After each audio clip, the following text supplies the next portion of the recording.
My pet book. Robert Stack. I think that's how you pronounce that. I should have looked it up on the internet, but I didn't, so we're just going to go with Stack. So, my pet book. Here we go. Most pets you know are cats and dogs. Go out and take a look. But there's a boy in Smartytown whose pet is a little book. He never cared for puppy dogs and kittens made him sneezy. He pleaded with his mom and dad, I want a pet that's easy. A book would make the perfect pet, he heard his mother say, and Dad had read that no pet book had ever run away. So they strolled right past the pet store to a shop with books for sale. Not one had whiskers, fur, or fleas, or a waggy little tail. How could the boy pick out just one? Too tough for this book lover. But then a small book caught his eye. A frisky red hardcover. Of all the books within the store, he liked this one a lot.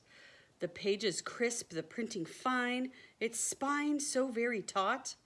He didn't need to give his pet a name like Rex or Spot. It wouldn't answer anyway, and so the book was bought. It never ate, it never drank, it couldn't do a trick, it never shed, it had no fleas, it couldn't fetch a stick. It never needed bathing and its ears would never droop. But best of all, that little pet, it didn't even poop. A better pet you couldn't have for graceful evening strolls. It wasn't like those ill-bred dogs that drank from toilet bowls, or like a cat that always sleeps or won't turn off its purr. A pet book never makes a sound and doesn't lick its fur. Inside the book were many tales of awesomeness and glory. The boy imagined, as he read, that he was in the story. The boy would leave his pet book home when off to school he'd go. But one day when the boy returned, the book was gone. Oh, no! He ran away, the boy began to bleat.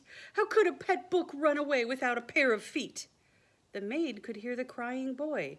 That sound was such a rarity. I think I know what happened. I gave your book to charity. That means she donated it. Well, cleaning out the house of junk, the maid had grabbed a box and filled it full of household things like cups and plates and socks. The pet book must have simply been swept up while on the floor, and then the maid took box and all straight to the old thrift store. They raced downtown in hopes that they would find it on a shelf, just sitting there and waiting near a dusty Christmas elf. It wasn't hanging with the coats or sitting with the chairs. The pet book wasn't with the lamps or snoozing with stuffed bears. Of course they went through all the books, the new ones and the old. The pet book wasn't anywhere. It must have just been sold. They slumped down on a musty couch. In unison they cried. But then the maid leaned in and asked, where would a pet book hide? The boy had never thought of that. He broke into a smile. He remembered something he had seen in the dog and cat stuff aisle. If I were just a scared pet book, I'd likely sneak in here. Perhaps the dark would help me hide and make me disappear. Then with his hand, the boy reached in to feel around each nook, and then he pulled it out to see he'd found his lost pet book. They drove back home, the three of them, the pet book checked for wear. The boy was quite relieved to find not one torn page was there.